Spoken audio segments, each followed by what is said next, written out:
নমস্কার, আমি আয়ুষ। এই মুহূর্তে আমি পার্ক স্ট্রিটের ঠিক অপোজিট সাইডে, যেখানটা গড়ের মাঠ বলে খ্যাত।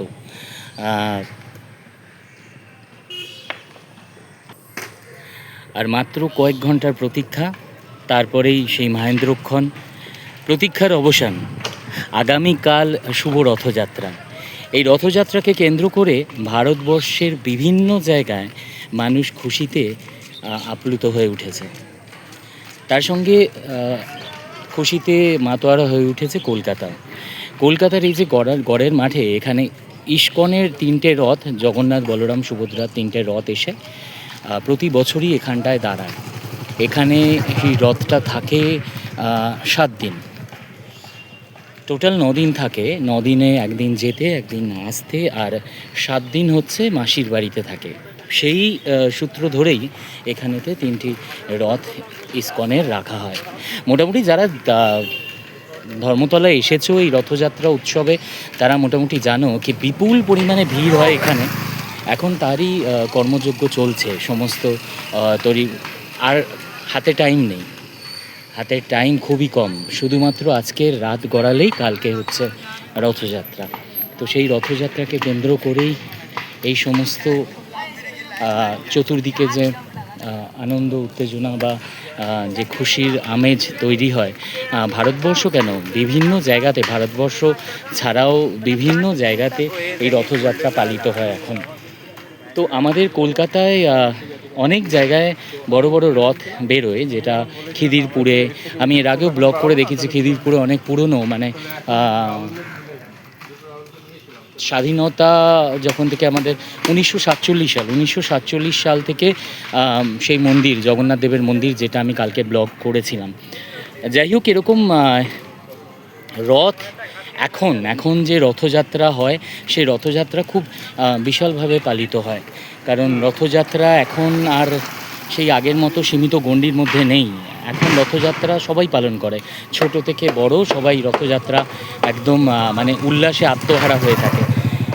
তারই কর্মকাণ্ড চলছে এই গড়ের মাঠে। কি সুন্দর করে সাজানো হচ্ছে। এখনও পর্যন্ত কাজ যদি অনেক বাকি, কিন্তু রাত্রিরের মধ্যে সেই সমস্ত কাজ কমপ্লিট হয়ে যাবে বলেই মনে হয়। এখানেই এসে সেই 3টে রথ পাশাপাশি দাঁড়ায়। এখানে ভোগ খাওয়ার বন্দোবস্ত করা হয়। তার জন্য এখানে যে কিউবিকলস হয়, সেই সমস্ত বিশাল বিশাল কিউবিকলস করা হয়েছে। চতুর্দিকে কিউবিকলস হয়েছে। এইখানে যে কিউবিকলসটা আছে, আমি সামনে দেখানোর চেষ্টা করব। এই কিউবিকলসের মধ্যেই খাওয়া দাওয়া সহ বিভিন্ন রকমের ভোগ বিতরণ, তার সমস্ত ব্যবস্থা করা হয়। এইটা কি সুবৃহৎ, মানে অনেকটা জায়গা জুড়ে এই এটা একটা মানে ছোটোখাটো অডিটোরিয়ামের মতো করা হয়েছে, কিন্তু ভেতরে কিউবিকলসের মতো ছোট ছোট ঘর করা হবে। মানে তার মধ্যে কিছু ঘর থাকবে, বেশিরভাগই ঘর থাকবে ভোগ দেওয়া হবে, যেখানে বসে মানুষজন ভোগ খেতে পারবেন জগন্নাথ দেবে, আর সঙ্গে নিয়েও যেতে পারবেন। আর বাকি সেরকমভাবে আমি প্রতি বছরই মোটামুটি আমি এখানেতে আসি, কিন্তু সেরকমভাবে এসে ভোগ খাওয়ার সৌভাগ্য আমার হয়ে ওঠেনি। এখানেও একটা কিছু একটা হচ্ছে। এখানে মনে হয় সমস্ত জিনিস, জগন্নাথ দেব সংক্রান্ত মূর্তি থেকে আরম্ভ করে বাকি সমস্ত জিনিস এখানেতে মনে হয় থাকবে। সমস্তটাই ইসকনের যারা আছেন তাদের দ্বারা পরিচালিত।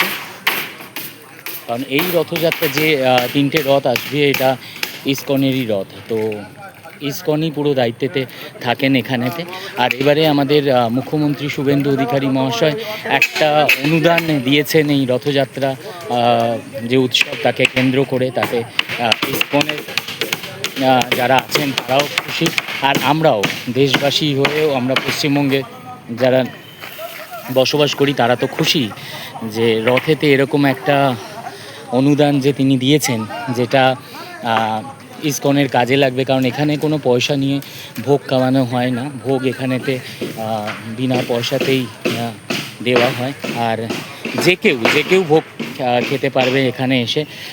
মনে হয় দুবেলা মনে হয় দেওয়া হয়, আমি অতটা ঠিকঠাক জানি না। কালকে আসবো বা কালকের পর থেকে এখন উল্টো রথ পর্যন্ত এটা থাকবে, তো তার মধ্যে একবার এসে আমি অবশ্যই জানাবো যে কীরকমভাবে ভোগ খাওয়ানো হয়, কখন কখন ভোগ খাওয়ানো হয়, কীরকমভাবে এসে দর্শন তো সবাই করতে পারবে, কারণ এখানে টিকিটের কোনো বন্দোবস্ত থাকে না, যে কেউ এসে জগন্নাথ দেবের দর্শন করতে পারে। আর তার জন্যই এখানে 3টে রথ রাখা থাকবে, বাট যেটা আমি যতদূর জানি উল্টো রথ পর্যন্তই থাকবে, কারণ এটাকে অ্যাজ এ মাসির বাড়ির ট্রিট করে এটাকে করা হয়, কারণ উনি মাসির বাড়ি 7 দিনের জন্য আনন্দ করতে যান। তো ইসকনের এই রথটা এখানেই মনে হয় থাকে 7 দিন, মাসির বাড়ি হিসেবেই এটাকে পরিগণিত করা হয় এই জায়গাটা। সমস্ত ভোগের জিনিস চলে এসেছে, ভোগ যার মধ্যে দেওয়া হবে, ভোগ বিতরণ হবে। সমস্ত মাটির বড় বড় হাঁড়ি, সেই হাঁড়ির মধ্যে ভোগ দেওয়া হবে। এখানে সমস্ত কিয়স্কের কাজ চলছে। কলকাতার রথযাত্রা এরা যারা যারা যেমন ডিকে বসার জুয়েলার্স এটাকে করেছেন, স্পন্সর করেছেন, এই যে সমস্ত হাঁড়ি এসে রয়ে গেছে, এর মধ্যেই সমস্ত ভোগ হবে, ভোগ বিতরণ করা হবে। আর এখান থেকে দেখায় কি বিশাল, মানে এই পুরোটা এখানেতেই ভোগ বিতরণের ব্যবস্থা করা হয়। আর এইখানেতে এই ফাঁকা জায়গাটা এখানে একটা মন্দির সমান করা হয়েছে, এর সামনেটাই 3টে রথ দাঁড় করানো থাকে। মনে হয় মধ্যিখানেরটা মনে হয় জগন্নাথ দেবের রাখা হয়, আমি এতটা নিখুঁতভাবে বলছি না, কিন্তু মোটামুটি 3টে রথ থাকে। এবারে কেমনভাবে থাকে সেটা জানতে হলে অবশ্যই তোমাদেরকে আসতে হবে। যারা আসোনি কলকাতাতে এই ইসকনের রথের মেলা দেখতে, এটাকে মেলাই বলতে পারি, মেলার মতনই কর্মকাণ্ড এখানেতে হয়। তো কালকে এখানে মানে তিল ধারণের জায়গাটুকু থাকবে না, এত ভিড় হবে যে তিল ধারণের জায়গা থাকে না। আজকে যেমন এই রাস্তা এত ফাঁকা, কালকে কিন্তু এত সহজ হবে না এরকম রাস্তার মধ্যে এখানে ঘোরা, মানে রীতিমতো ঠেলাঠেলি পড়ে যায়। ঠেলাঠেলি মানে একটা মাছি গলারও জায়গা থাকে না, এরকম পরিমাণ ভিড় হয়। দেখছো কলকাতা ট্রাফিক পুলিশের সমস্ত গার্ডরেলস এসে গেছে, সমস্ত স্পন্সরের কাজ যেরকম হচ্ছে সেরকম হচ্ছে, প্যান্ডেলের মণ্ডপের কাজ, বিভিন্ন জায়গায় মণ্ডপ বাঁধা হচ্ছে। বিশাল এরিয়া নিয়ে গড়ের মাঠে যারা মোটামুটি খেলতে এসেছো, যারা আসো এখানে আপ অ্যান্ড ডাউন করো, তারা জানো যে এই এলাকাটা কতটা বড় এই গড়ের মাঠ। এখানেতে সবাই খেলা প্র্যাকটিস করতে আসো। এই যে মন্দিরটাও হচ্ছে, কত সুন্দর একটা মন্দির, অস্থায়ী একটা মন্দির মতো তৈরি করা হচ্ছে, যার সামনে ওই 3টে রথ থাকবে, কোনো একটা টেম্পলের মতো তৈরি করা হচ্ছে। এবারে জানি না কিসের টেম্পল, নর্মালি টেম্পল লাগছে না এটা, সমস্ত টেরাকোটার যেরকম কাজ থাকে সেরকম টেরাকোটার কাজ, সোলার থার্মোকল লাগিয়ে সেরকম টেরাকোটার মতো রূপ দেওয়ার চেষ্টা হচ্ছে মণ্ডপে। আর মণ্ডপের কালারও সেরকম হচ্ছে যেমন টেরাকোটার মন্দির হয়, হয়তো উড়িষ্যারই কোনো মন্দিরের আদলে এই মন্দির তৈরি হচ্ছে। আর এই বৃহৎ জায়গাটা, এই যে মন্দিরের সামনে দেখায় এই স্টল থেকে ওই স্টল পর্যন্ত, এখানে যে বিশাল জায়গা, ক্যামেরাতে হয়তো অতটা বোঝা যাচ্ছে না, এখানেই থাকবে 3টে রথ। তো যারা কলকাতায় আসোনি আমাদের ইসকনের এই রথের মেলা দেখতে, তারা অবশ্যই এই রথযাত্রা উৎসব দেখতে আমাদের ধর্মতলাতে একবার এসো। পুরনো মানে উল্টো রথ পর্যন্ত এখনও সময় আছে, উল্টো রথ পর্যন্ত জগন্নাথ দেব এখানেই থাকবেন। তো তার মধ্যে যখনই হোক সময় বার করে, সে অফিসে থাকো আর যাই করে, এরকম একটা জিনিস যারা এখনও পর্যন্ত দেখোনি তাদের অবশ্যই দরকার একবার এসে এখানটা দেখে যাও, মন খুশিতে ভরে উঠবে এইটুকুনি বলতে পারি। দেখো মন্দির থেকে কতটা দূরে আমি চলে এসেছি, এইখান দিয়ে যাওয়ার রাস্তা করা হয়েছে, এখান দিয়ে হেঁটে মানুষ যাবে, গিয়ে ওখান থেকে আবার একটা রাস্তা হয়েছে মন্দিরের এই পাশ দিয়ে, এখান দিয়ে সোজা হেঁটে গিয়ে এপাশ দিয়ে আরেকটা রাস্তা, যেখানে রথের মধ্যে গিয়ে দর্শন করতে পারবে জগন্নাথ দেবের।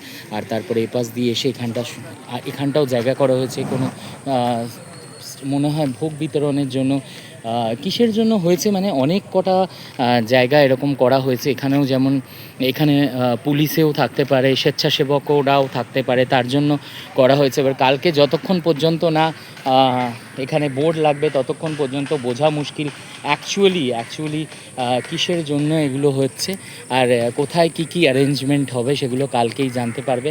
আর যারা আসবে তারা তো জানতেই পেরে যাবে, নয়তো আমার যদি কালকে পসিবল হয় আমি অবশ্যই এখানেতে ভিডিও করে জানাবো যে অ্যাকচুয়ালি এখানেতে কি হচ্ছে, কি হতে চলেছে এখানেতে, আর মানে কি হবে হতে চলেছে। তো রথযাত্রা উৎসব বাকি সব বলেই দিলাম, কিন্তু এই যে বড় বড় মণ্ডপ যে করা হচ্ছে, বড় বড় প্যান্ডেল যে করা হচ্ছে, সেগুলো কেন হচ্ছে আর কোথায় কি থাকবে সেটা অবশ্যই আমি জানাবো। এর ঠিক উল্টো দিকেই হচ্ছে পার্ক স্ট্রিট, এই দিকেই হচ্ছে, এই পাশে হচ্ছে পার্ক স্ট্রিট, যেখানে আমি সেই পুকুরের ভিডিও করেছিলাম। সেই সমস্ত জায়গা ঘিরে দেওয়া হয়েছে সিকিউরিটি সেফটির জন্য, সমস্ত জায়গা ঘিরে দেওয়া হয়েছে। এখানে অস্থায়ী বাথরুম করে দেওয়া হয়েছে, আর পুরো টিন দিয়ে বাঁশ দিয়ে রীতিমতো ব্যারিকেড করে দেওয়া হয়েছে। পুরো জায়গাটা ঘিরে দেওয়া আছে যাতে কোনো ট্রেসপাস না এখানেতে ঢুকতে পারে। তো এখান থেকেই দেখাই, এখান থেকেই বৃষ্টি হয়েছে। আশা করি কালকে বৃষ্টি হবে না, যদিও হয় তাহলে জগন্নাথ দেবের কৃপায় সেই বৃষ্টি থেমেও যাবে, যাতে সবাই জগন্নাথ দেবের দর্শন করতে পারে। সাধারণ লোককে দর্শন দেওয়ার জন্যই কালকে উনি পথে বের হন, যাতে সবাই ওনার দর্শন করতে পারেন।